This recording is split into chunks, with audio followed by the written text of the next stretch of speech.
Japet Aguilar, matatagalan nga ba bago makabalik sa Barangay Ginebra? RJ Abarrientos, ang bagong playmaker at scoring machine ng Barangay Ginebra, may go signal ni Coach Tim Cone. Ito ngang si RJ Abarrientos, mga chong, ang pinaka-outstanding player ngayon ng Barangay Ginebra. Napakaganda ng kanyang ipinapakitang performance sa nakalipas na 3 laro ng kanyang kupunan. At kapansin-pansin nga yung malaking pagbabago sa laro netong si RJ.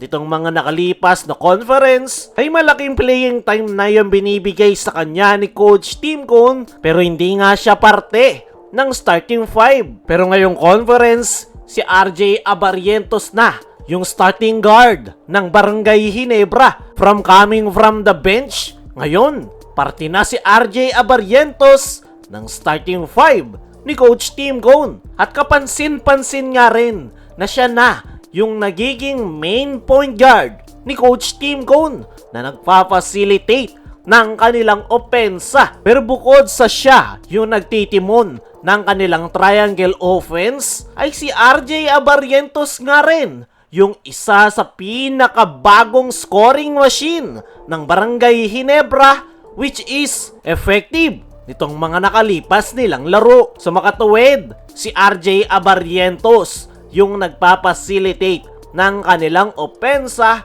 at the same time, siya rin yung scoring machine ng Barangay Ginebra, kung saan katandem niya ang kanilang resident import na si Justin Brownlee. Last game lang ay meron silang combined 60 points. Kaya naman, nakuha nila ang panalo kontra Converge. At isa nga sa malaking factor kung bakit agresibo itong si RJ Abarrientos pagdating sa opensa ay dahil meron siyang go signal galing kay Coach Tim Cone. Last All Filipino Conference nang bigyan ni Coach Tim Cone ng go signal itong si RJ Abarrientos na pumuntos lang ng pumuntos kung kinakailangan. At mukhang ipinagpapatuloy yan netong si RJ ngayong Commissioner's Cup, kahit siya na yung nagfa-facilitate ng kanilang opensa. Para sa akin mga chong, sa ganyang playing style talaga effective itong si RJ Abarrientos, kung saan mas nailalabas niya kung ano talaga yung kanyang skills at talent. Gamit na gamit niya yung kanyang pagiging point guard dahil mataas rin yung basketball IQ netong si RJ, at malaki rin yung in-improve ng kanyang decision making. Kumbaga nag-mature at hindi na nagmamadali. Kaya naman, napakagaganda ng kanyang mga setup plays sa kanyang mga teammates. At kung walang mahanap itong si RJ, doon na papasok yung go signal sa kanya ni Coach Tim na pumuntos lang ng pumuntos, which is yun nga yung kanyang ginagawa. Kaya naman, napakataas ng average niya ngayong conference, kung saan nag-average ito ng 23.6 points per game, 6.3 rebounds, at 3 assists per game. Si RJ nga yung pangalawa sa leading scorer ng Barangay Ginebra, kung saan sinusundan niya lang si Justin Brownlee. Para sa akin mga chong, mahalaga na mayroong scoring machine ang Barangay Ginebra bukod kay Justin Brownlee. Example na lang yung naging laro nila kontra Converge 5RXers, kung saan maalat yung simula ni Justin Brownlee.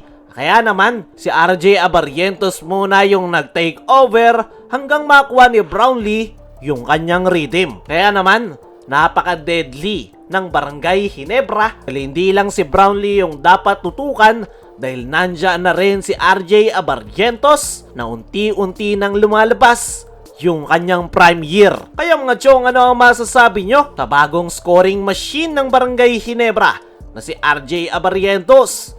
I-comment mo lang dyan sa ibaba. Samantala, Japet Aguilar, matatagalan nga ba bago makabalik sa Barangay Ginebra? Hindi nga nakapaglaro itong si Japet Aguilar sa huling laro ng Barangay Ginebra kontra Converge 5RXers. Present nga ito at naka-uniform, pero hindi nga ito ipinasok ni Coach Tim Cone sa kadahilan ng meron daw iniinda si Japet sa kanyang tuhod. Ayon pa mismo kay Coach Tim Cone ay hindi nga daw nila isusugal yung kalagayan ni Japet dahil napaka-importante daw nito sa kanilang kupunan. Pero ang tanong, kailan makakabalik si Japet Aguilar? Mismong si Coach Tim yung sumagot niyan na as of now na maging siya ay hindi niya alam kung kailan niya ibabalik si Japet in action. Naniniguro nga lang itong si Coach Tim Cone sa nasabing big man. Kaya naman may posibilidad nga raw na hindi muna ito maglaro sa kanilang susunod na laro. Kaya mga chong, ano masasabi nyo na naniniguro si Coach Tim sa kalagayan ni Japet? Ano rin yung masasabi nyo na si RJ Abarrientos ang bagong scoring machine ng Barangay Ginebra? I-comment mo lang dyan sa ibaba.